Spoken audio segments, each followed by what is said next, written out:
안녕하세요. 이엘비뇨의학과소로 강남점 길건원장입니다.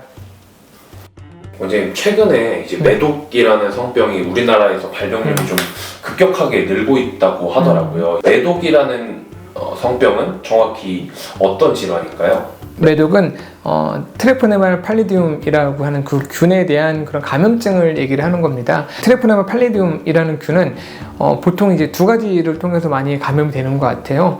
걸린 사람하고의 그런 피부 접촉을 통해서 걸리는 경우들도 있고요. 그런 이제 수혈이라든가 혈액을 통해서 전염이 되는 경우가 있는데, 사실 대부분 문제가 되는 경우는 사실 그런 접촉을 통해서 걸리는 경우가 문제가 되는 것 같아요. 매독이 다른 그런 성병에 비해서 굉장히 독특한 그런 양상을 가지는데, 그게 뭐가 있냐면, 매독은 흔히 1기, 2기, 3기 정도로 나눠서 얘기를 하거든요. 그럼 그 피부 접촉을 통해서 걸리고 내가 옮길 수 있는 거는 보통 1기에서만 그럴 수 있다고 봅니다. 사실 다른 사람하고 밀접하게 피부 접촉이 사실 될 일이 성적인 접촉 빼놓으면 사실 별로 없습니다. 그래서 보통은 이제 남자 또는 여자의 생식기에 궤양이 생겼을 때 매독을 첫 번째 의심해 볼 수 있거든요. 그러면 그 궤양이 있을 때가 보통 1기 매독이라고 생각하면 되고요. 그 궤양이 있을 때가 피부 접촉을 통해서 내가 옮은 지 얼마 안 됐을 때이기도 하고, 또 내가 그때 남에게 옮길 수 있을 때입니다. 다시 얘기하면 내 생식기에 궤양이 발견이 되면 그때는 매독을 반드시 검사를 해보는 게 좀 중요합니다.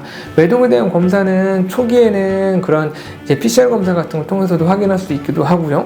아니면 혈액 검사를 통해서도 확인할 수 있는데, 매독이 전형적인 그런 궤양인 무통성 그런 궤양이 있을 때는 반드시 병원에 가서 검사를 하고 치료를 받도록 하는 게 중요합니다. 그러면 이 1기 매독은 어느 순간인가 궤양이 알아서 좋아지거든요. 그러면 조금 내가 병원에 갈까 말까 고민하시던 분들이 궤양이 딱 좋아지면 순간 나 좋아졌네, 괜찮아, 아무것도 아니었나 보다라고 생각하는데, 매독이 정상적인 그런 질병의 경과가 사실 알아서 혼자서 좋아집니다. 보통 한 달 정도면 좋아진다라고 얘기를 하는데, 이게 자연스럽게 좋아지면 조금 있다가 2기 매독으로 진행이 되거든요. 그럼 2기 매독이 진행이 되면 이제 손이나 발바닥이나 이런데 전형적인 매독 발진이 이제 생기기 시작을 하거든요.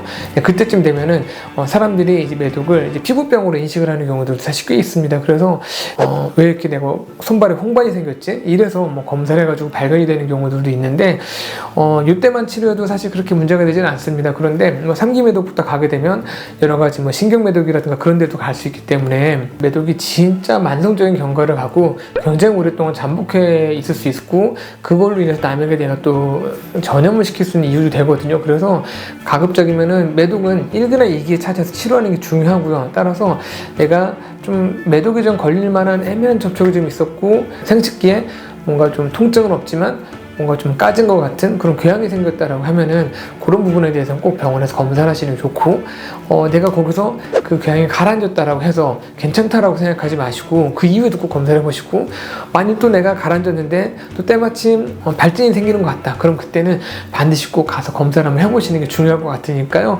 이 부분을 꼭 생각하고 있는 게 좋을 것 같습니다. 또 한 가지 또 얘기를 드리자면, 이 매독은 그래도 다행히 치료는 잘 되는 편이에요. 내가 걸렸다거나 의심이 될 때 사실 에이즈 같은 경우는 치료가 잘 안 되다 보니까 환자분들 중에도 피하고 숨고 그런 경우들이 있는데, 매독은 일찍 발견할수록 치료가 점점 쉬워지거든요. 그렇기 때문에 내가 애매하다 싶으시면은 꼭 병원에 와서 검사하고 치료를 받을 수 있도록 하는 게 중요할 것 같습니다.